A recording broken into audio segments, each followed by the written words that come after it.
تو اس نے 1 روپے کا غبارہ خریدا تو غبارہ ہوا میں اڑ گیا، تو بچے کے لیے بڑی انوکھی بات تھی، وہ بڑا حیران اور خوش ہوا، تو کہنے لگا چچا یہ کالا غبارہ اڑ گیا، نیلا بھی اڑتا ہے؟ اس نے کہا بیٹا 1 روپیہ دو اڑ جائے گا۔ اس نے روپیہ دیا، اس نے دھاگا توڑا، غبارہ اڑ گیا۔ اس نے کہا تو یہ ہرے والا بھی اڑتا ہے؟ اس نے کہا ہاں اڑتا ہے۔ تو فقیر کہتے ہیں میں دور کھڑا دیکھ رہا تھا، جب وہ بچہ کافی سارے روپے خرچ کر چکا تو میں قریب گیا اور میں نے جا کے کہا بیٹا تو گمان ٹھیک کر، نہ ہرا اڑتا ہے، نہ نیلا اڑتا ہے، نہ پیلا اڑتا ہے، بس جس کے اندر کوئی چیز ہوتی ہے وہ اڑتا ہے۔ اگر کوئی اندر چیز ہوگی تو پھر اڑ جائے گا، ورنہ اس غبارے کے اندر جو چیز ہے وہ نکال دی جائے تو یہ اڑ سکتا نہیں ہے۔ تو گمان درست رکھنے کی ضرورت ہے، کوئی صلاحیت پیدا کرنے کی ضرورت ہے۔ یہ گھر بیٹھ کر کے تبصرے کرنا اور بدگمانیاں کرنا اور اپنے لہجے کو بے وضو کرنا یہ درست نہیں ہے۔ اگر آپ کے اندر کوئی صلاحیت ہے، کوئی خوبی ہے تو اللہ تعالیٰ بڑا کریم ہے، وہ فضل فرمانے والا ہے، لیکن بدگمانی نہیں، بری سوچ نہیں، برے خیالات نہیں، برے تصورات نہیں۔ آپ کسی کے حال کو اچھے حال پر معمول کر سکتے ہیں تو ضرور کریں، کسی بات کی کوئی اچھی تعبیر بیان کی جا سکتی ہے تو ضرور کریں۔ ہمارے ارد گرد بدگمانیوں کا دور دورہ ہے، بری سوچیں ہیں، لوگوں کے بارے میں ہم کمزور ہو گئے، اچھی بھلی خیر کرنے والے بھی ہمیں خیر کرنے والے محسوس نہیں ہوتے، بہت سارے بھلائی کے کام کرنے والے بھی ہمیں بھلائی کے کام کرتے ہوئے محسوس نہیں ہوتے۔ بہت سارے لوگ جن کی ظاہری کیفیت یہ ہے کہ وہ سنت اور شریعت کے پابند ہیں، ان کے بارے میں بھی ہم دھوکہ دہی کا فتویٰ دیتے ہوئے ذرا احساس پیدا نہیں کرتے۔ اچھی سوچیں، اچھے گمان، اچھے خیالات، خوبصورت تصورات، اللہ نے بڑی حسین دنیا بنائی ہے، اس زمانے میں بڑے خوبصورت رنگ بھرے ہیں کریم رب نے، اس کی قدرت کے جگہ جگہ کرشمے ہیں، اس نے بڑے خوبصورت انسان بنائے ہیں، بڑے پاکیزہ لوگ مرتب فرمائے۔ تو اللہ کی مخلوق میں سے حسن کو تلاش کرنا، اس کی کائنات میں سے خوبصورتیوں کو ڈھونڈنا، گمان بڑے اعلیٰ رکھنا، کیا خوبصورت جملے ہیں مسلم شریف میں۔ حضور فرماتے ہیں اچھا سوچنا بھی اچھی عبادت ہے، اچھا گمان بھی اچھی عبادت ہے۔ آپ کچھ نہ کریں، محض اچھا سوچیں، اچھا گمان کریں، اچھی رائے دیں، مثبت رویہ آپ یقین کریں، ڈھیر سارے لوگ بیٹھے ہوتے ہیں کسی جگہ اور وہ کوئی کسی بادشاہ نے کہا کہ اس نے بہت بڑا جرم کیا ہے اور مجھے دھوکہ دیا ہے، تو اب بتاؤ اس کے ساتھ کیا کرنا ہے۔ تو ایک صاحب بولے، کہنے لگے بادشاہ سلامت، اس نے آپ کو دھوکہ دیا ہے، یعنی اتنی اس کی جرت ہو گئی۔ کچھ لوگ ہوتے ہیں نا شاہ سے زیادہ شاہ کے وفادار، اب یہ یہاں تک چلا گیا ہے، یہ اس کی جرت، یعنی آپ کو اس کا گلا کاٹا جائے اور اس کے ٹکڑے ٹکڑے کیے جائیں، یہ سزا ہونی چاہیے۔ تو جو ایک سالے بزرگ بیٹھے تھے انہوں نے بات سنی اور پھر گردن جھکا لی۔ تو بادشاہ نے دوسرے مشیر سے پوچھا کیا کرنا ہے؟ اس نے کہا حضرت ہم نے تو زمانہ دیکھا ہے، آپ کی تو دنیا قدر کرتی ہے، لیکن یہ سمجھے کچھ نہیں، یعنی آپ ہی کے بارے میں اس نے یہ کر دیا، اس طرح کریں اسے جلا ڈالیں، ایسے آدمی کی تو راکھ بچنی چاہیے بس۔ تو بزرگ نے دیکھا تو وہ پھر سن کے بعد گردن جھکائی، تو اسی طرح کے مشورے ملے تو سب خاموش تھے۔ ان خاموشیوں میں ایک فقیر فاقہ مست بھی تھے، ایک درویش خدا مست بھی تھے۔ وہ شہرت سے بچنے والا پیچھے پیچھے رہتا ہے، اور میرا جی چاہتا ہے ساری غزلیں اس پیارے کے نام کریں۔ وہ پیچھے کونے میں ایاز بھی چھپے ہوئے ایک باریک دانوں کی تسبیح لی اپنے اللہ کی یاد میں مصروف تھے، کہاں منشور ہم اور کہاں ہنگامے محبت کے، ایک حجرے میں رہتے ہیں خدا کو یاد کرتے ہیں۔ وہ پیچھے سے کونے میں آرام سے بیٹھے تھے۔ بادشاہ نے نظر جو اٹھائی، آواز جو گونجی، کہا یاد آپ بھی تو بتائیے نا کیا کرنا ہے اس کے ساتھ، اس نے ہماری نافرمانی کی ہے، ہمیں دھوکہ دینے کی کوشش کی ہے اور ہمارے اعتماد کو ٹھیس پہنچائیے، بتاؤ کیا کریں۔ تو فقیر کی جھکی ہوئی نظریں اٹھیں اور پھر ہاتھ باندھے کھڑا ہوا، کہنے لگا بادشاہ آپ کا اقبال بلند ہے، یہ بلند ہی رہے گا، عزتیں اللہ نے دی ہیں، اللہ ان میں دوام پیدا فرمائے گا۔ اس بیچارے سے غلطی ہو گئی، یہ بیچارہ بھول گیا تھا۔ انسان غلطیاں کرتے ہیں، ہم کئی بار غلطیاں کرتے ہیں، ہمارا رب ہمیں معاف کر دیتا ہے۔ چلے آپ بڑے ہیں، بڑوں کو بڑے حوصلے ہی دکھانے پڑتے ہیں، اس فقیر کی مانے تو چلو معاف کر دیں۔ آپ درگزر فرمائیں، وہ اپنی غلطی پر شرمندہ ہے، آئندہ نہ کرنے کا عہد کرتا ہے، چلے چھوڑ دیں، معاف کر دیں۔ بادشاہ اب وہ سب کی رائے کیا تھی، اور یہاں بالکل ایک عنوان ہی دوسرا آ گیا اور مضمون ہی بدل گیا اور بالکل مختلف بات ہو گئی، اور محفل جو تھی وہ رخ ہی دوسرا اختیار کر گئی۔ تو بادشاہ نے ان بزرگوں کی طرف دیکھا، کہا اگر آپ بچے ہیں آپ بتائیے کیا کرنا چاہیے؟ تو بزرگ کہنے لگے سب نے ٹھیک کہا ہے، جس کی مرضی بات کے مطابق فیصلہ کر دیں۔ تو بادشاہ ان بزرگوں کی بات سن کے بہت سر پٹائے، کہا یہ کیا بات ہوئی؟ وہ جس نے کہا کاٹ دے اس نے بھی ٹھیک کہا، جس نے کہا جلا دے اس نے بھی معاذ اللہ ٹھیک کہا ہے، اور جس نے کہا ہے کہ معاف کر دیں اس نے بھی ٹھیک کہا ہے۔ تو بادشاہ کہنے لگے ہر شخص اپنے ظرف کے مطابق بات کرتا ہے، ہر آدمی اپنے گمان کے مطابق بات کرتا ہے۔ یہ ایاز نے آپ کو کبھی بتایا نہیں، یہ سید زادہ ہے، اس نے جو بات کی ہے اپنے ظرف کے مطابق بات کی ہے۔ تیری نسل پاک میں ہے بچہ بچہ نور کا، تو ہے عین نور، تیرا سب گھرانہ نور کا۔ ان کے مزاج میں معاف کرنا ہے، ان کی طبیعت میں درگزر کرنا ہے، ان کو سکھایا ہی معاف کرنا گیا ہے۔ بادشاہ جس نے جو کہا اپنے گمان کے مطابق کہا، انہوں نے جو کہا اپنی سوچ کے مطابق کہا۔ فقیر سے پوچھو تو وہی کر دو جو ایاز نے کہا ہے۔ میرے بھائی، آپ کا گمان مضبوط ہونا، آپ کی سوچوں کا طاقتور ہونا، یہی تو آپ کو طاقتور کرتا ہے۔ جن کے ارادے بڑے ہوتے ہیں وہی تو محنت زیادہ کرتے، جن کے حوصلے بڑے ہوتے ہیں وہی تو زیادہ لوگوں کو لیڈ کر پاتے، جن کا ظرف بڑا ہوتا ہے وہی تو بڑے کارہائے نمایاں سر انجام دیتے ہیں۔ لیکن ہماری سوچوں میں بڑی کمزوری آئی ہے، ہمارے لہجے کے اندر بڑی کمزوری آئی۔ میں نے دیکھا ہے کہ گزرتے ہوئے وقت کے ساتھ ساتھ لوگوں کا رویہ یہ ہو گیا ہے کہ بس میں ہوں اور میرے علاوہ کوئی بھی نہ ہو۔ آپ مضبوط ذوق پیدا کریں اپنی زندگی کے اندر، بڑے حوصلے پیدا کریں، بڑے گمان پیدا کریں۔ 10 دن قیام کیا ہے نبی کریم علیہ الصلاۃ والسلام نے طائف کے اندر، 10 دن۔ اگر آپ کی زیادہ توجہ ہو میری بات پر تو 10 دن حضور قیام فرما رہے اور ایک شخص نے بھی کلمہ نہیں پڑھا، بلکہ جو عربوں کا مزاج تھا نا، خوش آمدید کہنے کا اور مہمان نوازی کرنے کا اور مثبت رویہ پیش کرنے کا اور خدمت کرنے کا، وہ جو ان کے مزاج اور رواج تھا وہ بھی انہوں نے نہیں کیا کام۔ 10 دن حضور کا قیام رہا، الٹا انہوں نے پتھر مارے، اوباش نوجوانوں کو معاذ اللہ پیچھے لگا دیا، بہت ساری ذہنی اعصابی اور جسمانی تکلیف دی۔ اتنے سخت رد عمل کے بعد نبی کریم علیہ السلام ایک باغ میں تشریف لے آئے، کریم تشریف فرما ہے، غلام ساتھ ہے۔ غلام عرض گزار ہوئے، یا رسول اللہ صلی اللہ تعالی علیہ وسلم، جو روایتی اخلاق ہے عرب کا یہ تو اس سے بھی بہت آری نکلے، حضور اتنی تکلیف دی، آپ کرم نوازی فرمائے، ہاتھ اٹھائیں، دعا کریں یہ برباد ہو جائیں، آپ بندہ نوازی فرمائیں، ان کے لیے دعائیں ضرر کریں، تباہ ہو جائیں یہ۔ حضور فرمانے لگے کر دو دعا، یا رسول اللہ کر دیجئے۔ تو محبوب نے ہاتھ اٹھائے، کہا اے اللہ انہیں ہدایت عطا فرما، یہ جانتے نہیں یہ کیا کر رہے ہیں، انہیں شعور نہیں یہ کیا۔ آپ چھوٹے بچے کے بارے میں کہتے ہیں نا، ابھی بچہ اسے تو پتہ ہی نہیں، اس کا شعور ہی نہیں، سوچ ہوتی ہے نا ایک کہ بھئی بچہ ہے، نادان ہے، اسے کیا خبر ہو۔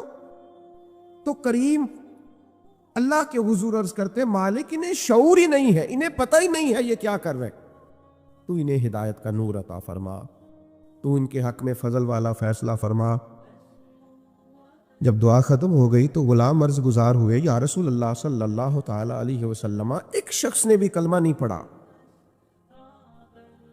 اور ان کا رویہ ہمارے ساتھ انتہائی سخت اور ترش رہا، لیکن حضور آپ نے پھر بھی ان کے لیے دعا فرمائی اور ہدایت کی دعا کی، حالانکہ ایک بھی نہیں مانا.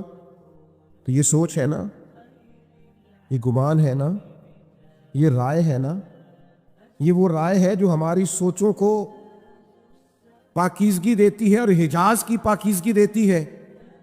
حضور فرمانے لگے اگر انہوں نے نہیں مانا تو میں ان کی بربادی کی دعا کیوں کروں؟ اگر یہ نہیں مانتے تو مجھے امید ہے ان کی آنے والی نسلیں مان جائیں گی. ہم نے اگلی نسل سے اچھی امید وابستہ کر لی، اگلی نسل مسلمان ہو جائے گی، کلمہ پڑھ جائے گی، دین کے اندر آ جائے گی، لیکن تباہی اور بربادی کی دعا نہیں کرنی. آپ اندازہ کر لیجئے نا آج ہمارے ہاں کتنی مایوس باتیں ہوتی ہیں، کمزور باتیں ہوتی ہیں، بدگمانیاں ہوتی ہیں.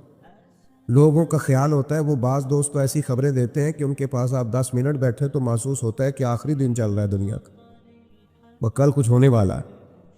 اتنی سخت ترین ان کے پاس کمزور خبریں ہوتی ہیں. اچھا گمان، اچھی رائے اور خوبصورت طرز کلام، یہ جو لوگ خوش رہنا چاہتے ہیں نا، اس کا بھی ایک ہی نسخہ ہے کہ سوچا اچھا کریں، مثبت رہا کریں. آپ یقین کریں کہ زندگی میں بہار آ جائے گی. بہت سارے لوگ زندگی میں دیکھے ہیں جن کو زیادہ پرواہ نہیں ہے، خوش رہتے ہیں، آگے بڑھ جاتے ہیں. کسی نے کچھ کہہ دیا تو کہتے ہیں چلو کوئی حرج نہیں، کہہ دیا تو پھر کیا ہوا. ایک حدیث ہے مشکاۃ شریف میں بڑی خوبصورت، زندگی میں بڑا کچھ اس کے مفاہیم سے سیکھنے کو ملتا ہے. کچھ لوگ نا جب ہار جاتے ہیں نا پورے طور پر، تو پھر وہ معاذ اللہ ثم معاذ اللہ نقل کفر کفر نہ باشد، پھر وہ گالم گلوچ پہ آ جاتے ہیں. جب دلیل کی دنیا سے ہار جاتے ہیں، پھر کمزور پڑ جاتے ہیں، تو ایسے رویے اختیار کرتے ہیں. عرب کے لوگ بھی جب پورے طور پر ہار گئے نا، کمزور پڑ گئے، تو پھر انہوں نے ہاری ہوئی ایک تجویز سوچی. یہ مشکاۃ شریف میں موجود ہے. انہوں نے کہا یار عجیب لوگ ہیں، ہم نبی کریم علیہ السلام کا اسم گرامی بھی لیتے ہیں، محمد بھی کہتے ہیں صلی اللہ تعالی علیہ وسلم، اور محمد کا تو معنی ہے جس کی بار بار تعریف کی جائے. معاذ اللہ تعالی ہم ان کا اسم گرامی بھی لیتے ہیں جس کا مفہوم ہی یہ ہے کہ تعریف کی جائے، اور پھر ہم ان پر تنقید بھی کرتے ہیں. تو انہوں نے حضور کا نام نامی اسم گرامی معاذ اللہ بگاڑ کے لینا شروع کیا. مجھے بتائیے گا چڑھانے والا زیادہ خطرناک ہوتا ہے یہاں جو چڑھ جائے وہ؟ یہ جو سخت بات کی ہے. لیکن فرمانے لگے یہ لوگ تو بھول ہی گئے تھے، میرا یہ نام اچھا کیا یاد کرا دی. صحابی نے آ کے عرض کی یا رسول اللہ صلی اللہ تعالی علیہ وسلم، وہ آپ کا نام بگاڑ بگاڑ کے لیتے ہیں، اور معاذ اللہ نام بگاڑ کے آپ کو برا بھلا کہتے ہیں.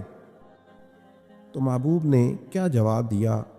وہ بڑے پریشان تھے، اور جب آئے تھے تو ان کے لہجے کے اندر بڑی سخت قسم کی گرانی تھی کہ یہ ان کی جرت اور اس طرح کا ان کا رویہ.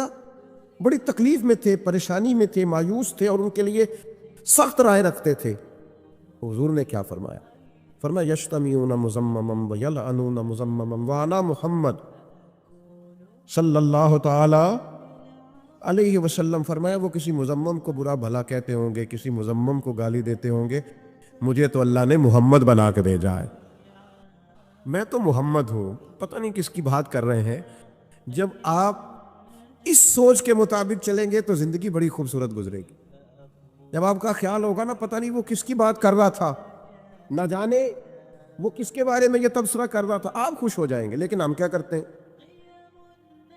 وہ دو لوگ بیچارے جو دور کھڑے ہیں نا، وہ مفت میں ہم کھینچ کے لے آتے ہیں کہ میرے خلاف ہی باتیں کر رہے ہیں. او بھائی آپ اتنے اہم نہیں ہیں، ان کو کوئی اور کام بھی ہو سکتا ہے. وہ کوئی اور گفتگو کر رہے تھے، آپ کو کیوں ایسا لگتا ہے کہ سارا زمانہ آپ ہی کو ڈسکس کرتا ہے؟ اور بھی غم ہے زمانے میں محبت کے سوا، اور بھی بڑے کام ہیں لوگوں کو کرنے کے. آپ کو کیوں ایسا محسوس ہوتا ہے کہ سب آپ ہی کی بات کرتے ہیں اور سب آپ ہی کا ذکر کرتے ہیں؟ ڈھیر سارے لوگ ہیں جو آپ کو جانتے بھی نہیں ہیں، شمار بھی نہیں کرتے ہیں. دنیا کہیں اور بستی ہے، کسی اور جگہ پہ لوگ چیزوں کو دیکھتے ہیں. اچھا گمان رکھیں، اچھا سوچا کریں، اچھی رائے دیا کریں، مثبت طرز زندگی اپنائیں، خیر والا معاملہ کریں. ہمارے بزرگوں نے یہاں تک بیان کیا ہے کہ آپ باہر گلی میں نکلے اور نماز پڑھ کے آپ نکلے تو آپ کو ایک نمازی اور نیک اور صالح اور دیندار آدمی باہر سے آتا ہوا دکھائی دیا، یہ گمان مت کریں دیکھو جی اس نے جماعت سے نماز ہی نہیں پڑھی، یہ گمان کریں کہ ہو سکتا ہے وہاں پڑھ کے آ رہا ہو جہاں 15 منٹ پہلے ہو جاتی. آپ اچھا کیوں نہیں سوچتے؟ مثبت رائے کیوں نہیں رکھتے؟ آپ خیر والا معاملہ کیوں نہیں کرتے؟ اچھے گمان. اور پھر میں نے بہت سارے لوگوں کے بارے میں لوگوں کو یہ کہتے ہوئے دیکھا ہے، دیکھو یہ آدمی جو ہے نا یہ فلاں معاملے کے اندر بڑا منفی کام کرتا ہے، دیکھو یہ فلاں کام. اچھا مجبوری نہیں سمجھتے، تکلیف نہیں سمجھتے. وہ کسی نے کہا تھا کہ کچھ تو مجبوریاں رہی ہوں گی، یوں ہی کوئی بے وفا نہیں ہوتا. کہیں ہو سکتا ہے کوئی مجبوری کسی کی ہو، کوئی تکلیف ہو. حضرت بشر حافی رحمۃ اللہ تعالی علیہ نا جامع مسجد بغداد شریف میں جمعے کے فرض پڑھنے کے بعد نکل جایا کرتے تھے. تو ایک اچھے بزنس مین کو خیال ہوا کہ ویسے جو لوگ بڑی تبلیغ کرتے ہیں، اب لوگوں کو خیر کا سبق دیتے ہیں اور بڑے نوافل بتاتے ہیں، اور خود یہ ہے کہ سنن اور نوافل ابھی ادا نہیں ہوئے اور یہ چلے گئے. تو بہت سارے لوگوں سے اس نے اپنی اس بدگمانی کا ذکر کیا. تو لوگوں نے کہا یار میرا نہیں خیال کہ آپ کو ایسا سوچنا چاہیے، اچھا گمان کریں. کہنے لگا نہیں وہ ہر جمعے ایسا کرتے ہیں. تو ایک دن کسی نے کہا یار تو چھوڑ دے اس کام کو، لیکن وہ بس بدگمانی بھی بڑی خطرناک چیز ہے، یہ بھی صلاحیت ہی کر جاتی ہے. یہ شک تو دیوانہ سا کر دیتا ہے لوگوں کو، عجیب مجنون قسم کی حرکتیں کرنے لگ جاتے ہیں مشکوک ہونے کے بعد. تو ایک دن اس نے نماز جمعہ پڑھا اور حضرت کے پیچھے جاسوسی کرتے ہوئے نکل گیا، جو سخت منع ہے دین میں. تو شیخ مسجد شریف سے نکلے اور ایک نان بائی کی دکان سے انہوں نے نان خریدے. تو پھر ایک اور بدگمانے کی، کہنے لگا اچھا بھوک بڑا تنگ کرتی ہے اس لیے سنتیں چھوڑ دی، اس لیے نوافل چھوڑ دیے. پھر حضرت نے ایک جگہ سے کباب لیے تو کہا دیکھو عمر دیکھو اور ان کے ذائقے دیکھو، کہ اس عمر میں بدگمانی پہ بدگمانی. لیکن تھوڑا سا شیخ تیز قدموں سے چلے اور ایک آبادی ختم ہوئی تو ایک بے آباد سی جگہ آئی، اور پھر تھوڑا سا آگے بڑھے تو ایک کچا سا گھر آیا. حضرت شیخ نے دروازہ جو کھولا تو سامنے پلنگ پر ایک فالج زدہ معذور مریض پڑا ہے. شیخ دوڑ کر کے گئے، پہلے اس کو سیدھا کیا، پھر پیالے میں پانی لے کے اس کا منہ دھویا، اور پھر وہ کباب توڑ کے لقمہ بنا کر کے اس کے منہ میں ڈالا، اور پہلا لقمہ ڈالتے کہنے لگے معاف کر دینا، جمعے کو مجھے آتے ہوئے دیر ہو جاتی ہے، ابھی تو میں نے سنتیں بھی پڑھنی، ابھی تو میرے نوافل باقی ہیں، لیکن آپ کی بھوک تیز نہ ہو جائے میں دوڑ آیا. شخص کہتا ہے باہر کھڑا تھا، یوں لگ رہا تھا کہ جیسے میری ٹانگیں میرے وجود کا بوجھ نہیں اٹھا رہی، کانپ رہا ہوں. میں کیا سمجھتا تھا، یہ کیا نکل آیا؟ جس کو میں نے اتنی بری چیز سمجھا تھا، شیخ کیا اتنا بڑا کارنامہ نکل آیا. حضرت اس کو کھانا دے رہے تھے تو وہ معذور رو پڑا، کہنے لگا بشر آپ کب تک آئیں گے؟ 14 سال بیت گئے، میری ڈیوٹی اٹھائے ہوئے میرے تو اپنے بھی مجھے چھوڑ گئے. حضرت بشر نے ان کے آنسو پوچھ کر کے فرمایا آپ کا کیا خیال ہے، یہ جو میری معاشرے میں عزت ہے یہ میری کثرت عبادت سے ہے؟ یہ تو میں آپ کی خدمت کرتا ہوں تو اللہ نے مخلوق کے دلوں میں میری محبت پیدا فرما دی. او میرے بھائیوں، اچھا گمان، اچھی سوچیں، اچھے رویے، اچھی رائے اور اچھا مشورہ، اس کو اپنی زندگی میں اپنائیے. آپ کو پتہ ہے ہمارے علماء نے لکھا ہے کہ یہ جو کہا 10 گنا اجر ملے گا نیکی پہ، اور پھر بات کتاب و سنت میں بڑھتے بڑھتے 700 گنا تک بھی گئی، تو یہ 10 ملے گا کہ 20 گنا ملے گا کہ 700 گنا ملے گا؟ تو فرماتے ہیں جتنا گمان اچھا ہوگا، جتنی نیت اچھی ہوگی، جتنا ارادہ عمدہ ہوگا، اتنا اللہ اجر بھی زیادہ عطا فرما دے. لیکن شرط یہ ہے کہ ہم برے گمان سے بچیں، برے ذہن سے بچیں، بری سوچوں سے بچیں. یہ ہماری طبیعت کو بھی اچھا رکھیں گی، ہمیں لوگوں سے پیار بھی ہو جائے گا، نفرتیں بھی ہمارے دلوں سے نکلیں گی، ہماری رائے بھی اچھی ہوگی، اور سب سے بڑی بات یہ ہے کہ سوسائٹی میں پیار پھیلے گا، معاشرے میں محبت بڑھے گی، ہم ایک دوسرے کے قریب آئیں گے. لیکن اگر ہم اپنی سوچوں اور گمان کو اس طرح کا صاف ستھرا نہیں کریں گے، پھر ظاہر ہے کہ ہمیں بڑے بڑے اچھے، بڑے بڑے خوبصورت، بڑے بڑے علماء، بڑے بڑے فقہا، ان میں بھی معاذ اللہ لوگوں کو خیر نظر نہیں آتی. پھر ماحول ایک ایسی طرف چلا جائے گا جس میں بہرحال تکلیف اور گھٹن پیدا ہوگی. تو رمضان المبارک میں انسان کا دل بڑا ہلکا پھلکا ہو جاتا ہے. اللہ تبارک و تعالیٰ اس کو بڑا باطنی سرور اور کیف عطا کرتا ہے. اس کی کیفیات بڑی خوبصورت ہوتی ہیں. تو جہاں تقوی کا اور بہت سارا نور ہم حاصل کر رہے ہوتے ہیں، وہاں اس چیز کو بھی اپنانے کی کوشش کریں کہ اچھی سوچوں کی پریکٹس کریں، اچھے گمان ان دنوں میں اپنی طبیعت میں پیدا کریں، تاکہ ہمیں اللہ کی مخلوق اچھی لگے، تاکہ ہمیں خیر نظر آئے. اللہ تبارک و تعالی سمجھنے کی، عمل کرنے کی اور دین کی طرف لوٹ آنے کی توفیق عطا فرمائے. آخر دعوانا